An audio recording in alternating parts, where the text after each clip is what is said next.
berarti tidak sepakat kini kah sama orang yang selalu kritik pemerintah? Boleh kok kritik, yang penting kok fokus sama satu bidang dulu. Begitu.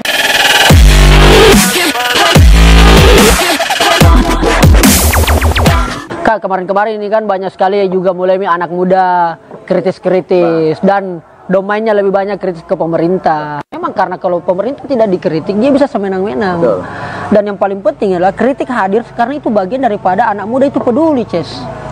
Nah, walaupun kita tahu bahwa kalau anak muda juga terlalu terjebak dunia kritis-kritis terus, dia tidak perhatikan dirinya sendiri, itu juga bisa bahaya. Itu terus misalnya dikerja kritik terus. Tapi jangan lupa memang kenapa banyak anak muda yang kritik? Karena mengkritik pemerintah itu paling gampang. Gampang sekali. Oh, mengkritik pemerintah paling gampang. Paling gampang.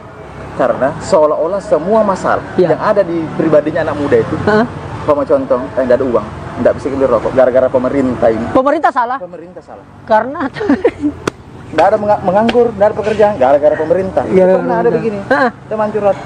Dia kan seolah-olah kritik pemerintah itu keren. Oke. Kalau kita duduk di tongkrongan, begitu kita pemerintah tidak hadir di tengah-tengah kita, keren orang. Padahal jangan lupa itu kalau ternyata kritik pemerintah itu gampang sekali. Oh begitu kan. Makanya kalau kita mau mengkritik juga, kalau kita mau lihat terlalu banyak masalah. Terlalu banyak masalah. Terlalu banyak masalah. Mulai dari BPJS-nya, naik listrik, naik harga bensin dunia, minyak dunia turun. Kenapa minyak kita Indonesia tidak turun-turun? Tidak turun-turun. Masalah juga itu. Masalah itu. Terlalu banyak masalah. Tapi kalau itu kita mau sibuki semua, nggak jadi. Masuk ke saya. Berarti tidak sepakat kini kah sama orang yang selalu kritik pemerintah? Boleh kok kritik, yang penting kok fokus sama satu bidang dulu. Begitu. Saya mendorong anak-anak muda, termasuk saya juga, ayo kita berspesialisasi. Berspesialisasi. Ayo kita umpama contoh saya spesialisasi bengkel motor. Nah, saya urus sementara bengkel motor kok berkaitan dengan umpama contoh suku cadang di bengkel motor itu naik berkaitan dengan naiknya dolar. Nah, boleh kok bicara tentang itu. Boleh kok bicara tentang kenapa lalu lintas jalan rusak-rusak berkaitan, itu boleh. Umpama contoh, apa spesialisasimu? Jangan sampai tidak ada, Ji. Apa spesialisasiku? Saya kritik pemerintah. Kecuali kalau itu kritik pemerintah dijadikan jadi konten, dimasukkan sebagai bahan itu stand up comedy, masuk dalam dunia industri, kan apa-apa. Tidak masalah kan? Tidak ada masalah. Tapi apakah kita harus memang tunggu spesialisasi baru kemudian kita bisa? Kan kritik bagian peduli ini kan? Kan sering kita dengar bahwa proses pencarian jati diri. Yes. Anak muda harus sudah ketemu passionnya. Di usia-usia muda itu kita ketemu passion. Umpama passionku saya di hukum, Kak. Hukum. Passionku saya senang bicara. Oh, hukum itu passion, bukan pekerjaan. Bagaimana Kak sebenarnya? Kalau saya anggap passion. Kita anggap sebagai passion. Saya kalau bicara hukum, Ki, sampai malam boleh. Sanging itu adalah passion. Pertanda passion itu. Jadi sering saya kategorikan dalam bekerja, dalam menghabiskan waktu. Ada 3 kriteria. Passion. Harus ada passionnya. Ada waktu luangnya. Waktu luang. Ada uangnya. Passion, waktu luang, sama uang. Nggak bisa dipungkiri, Pak. Kita juga butuh uang. Betul. Nggak bisa dipungkiri. Uang adalah segalanya. Nggak tahu juga. Uang bagian dari segalanya. Tanpa uang nggak susah. Tapi tidak perlu ada 3-3-nya. Oh begitu. Minimal ada 2 lah. Ada passionku di situ. Ada waktu luangnya, walaupun tiada uangnya, enggak apa-apa. Enggak apa-apa saya. It's okay. Anak muda bisa maksimalkan itu. Jalan. Passionnya di situ ada, waktu luang ada. Enggak ada uang enggak apa-apa. Atau ada uangnya? Ada uangnya. Passionku di situ. Tidak ada waktunya, tidak apa-apa. Toh juga walaupun saya sibuk, walaupun waktu kurang, tapi kan passion. Enggak apa-apa. Dan ada uang macu. Bisa. Anak-anak. Makanya terjawab, uang bukan segalanya juga. Betul. Karena walaupun tiada uangnya, ada passionnya. Ada waktu saya jalan. Tapi kalau cuma satu, Ji. Contoh. Ada passionnya. Tapi tidak ada uangnya. Tidak ada lagi waktu. Tidak ada waktunya. Saya tinggalkan. Lebih baik ditinggalkan. Walaupun itu passion. Saya tinggalkan. Sekarang kalau pertanyaannya adalah ada uang. Ada uangnya. Tapi tidak ada passion. Tidak ada passionnya. Tidak ada waktu. Saya tinggalkan. Oh begitu, Kak. Saya tinggalkan. Tapi ada uangnya. Ada uangnya, tinggalkan. Makanya terjawab juga uang bukan segalanya.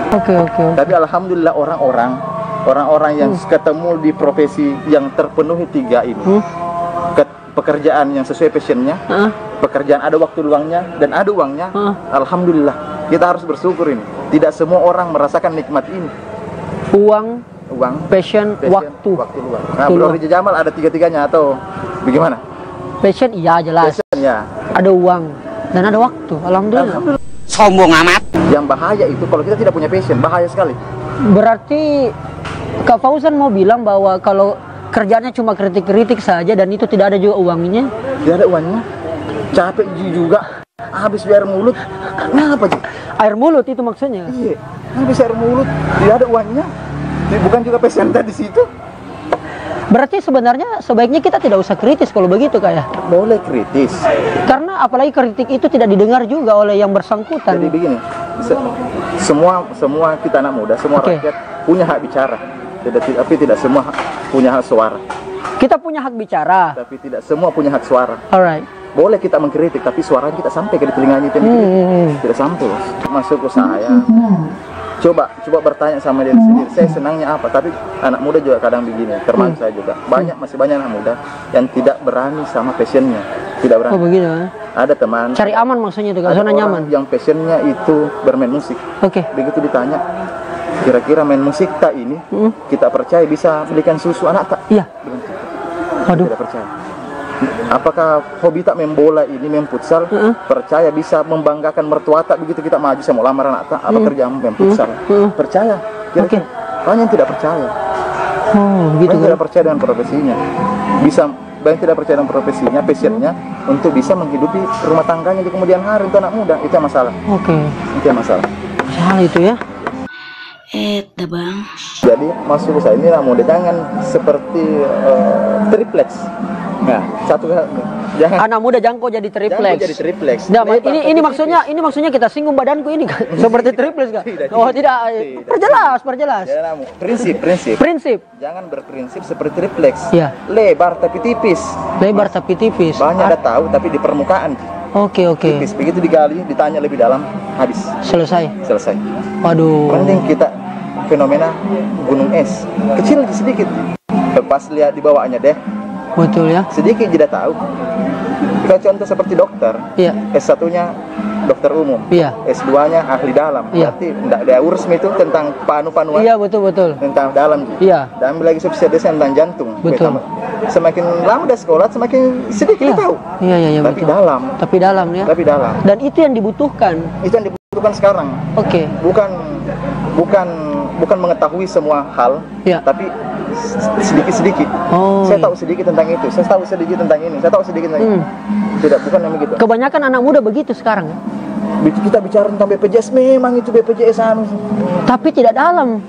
Dia tahu, kita tahu itu BPJS. Kalau dia itu corporate, BPJS itu PT. Dia itu PT, dia harus profit. Ada pemegang sahamnya. Oh begitu kan? Dia itu ada komisaris, ada direktur. Direktur, apa bedanya antara direktur pemimpin PT BPJS sama presiden? Apakah presiden boleh masuk urusin? Oh begitu. Ada namanya rapat umum pemegang saham untuk perusahaan PT. Betul. Oh begitu kan? Ya itu bisa bilang permukaan. Ya, betul. Mending kita tahu sedikit saja, tapi dalam. Iya. Begitu bicara tentang pusing, oh ingatnya ini. Iya. Begitu bicara tentang konten kreator, oh Rizal Jamal. Pantun. Bicara tentang pantun, oh Rizal Jamal. Betul. Sedikit dia tahu, tapi dari mikala dia di situ. Sebaiknya begitu. Jadi ada namanya personal brand. Lihat Rizal Jamal ingat pantun. Oke. Gitu. Berarti kita pantun dulu ini. Ya, bah. Ke Jenek Ponto beli kuda. Asik. Di Kolaka tidak ada buaya. Rugi orang jadi anak muda kalau tidak menghasilkan karya. Gitu. Berkarya. Tapi saya mau bertanya ini. Iya. Apa hubungannya pantun sama asik? Iya betul. Apa hubungannya pantun sama asik? Keliling kota Kolaka, asik. Siapa ini asik? Betul. Apa hubungannya pantun dengan masak air? Dengan bedak. Iya. Apa hubungannya? Biar mateng. Iya, masak air, biar mateng. Jalan-jalan. Iya betul. Makanya selama saya berpantun itu, kakak saya tidak begitu. Oh, tidak begitu. Iya. Kita bikin gayanya sendiri dan sebagainya. Saya kan juga berkarya. Ya. Saya kan juga berkarya. Berarti apa karyanya, Kak? Aktor. Itu karya. Kertas-kertas. Kertas-kertas. Tapi pernah juga bikin film katanya. Saya pernah buat film Indonesia Masih Subuh. Push. Indonesia masih subuh. Indonesia Masih Subuh. Maksudnya apa ya? Nggak usah jelaskan. Tapi maksud kenapa harus ada kata subuh di situ? Begini, Indonesia Masih Subuh. Jadi penggalan Indonesia dan subuh, ya. Oke. Subuh artinya orang masih belum melakukan aktivitas apa-apa. Oke. Beberapa orang masih terlelap tidur. Itulah kondisi Indonesia, masih tidur belum melakukan aktivitas apa. Oh, begitu. Dibandingkan negara-negara lain, Oke. sudah siang dia. Oh begitu di. Sudah ada berarti hasil. ke depan ini Indonesia sudah sore. Harusnya pagi mulai aktivitas. Oh. Terima kasih nice people. Alright baby. Sudah menonton konten ini sampai habis. Terima kasih jempolnya. Dan apabila konten ini bermanfaat, silakan share sebanyak-banyaknya sebagai bentuk dukungan. Dan silakan juga komentar baik berupa saran, masukan, kritikan, atau sekedar pujian. Alright, ular piton sedang mengunyah makan di pagi-pagi. Silakan nonton video sebelumnya dan subscribe sekali lagi dan lagi.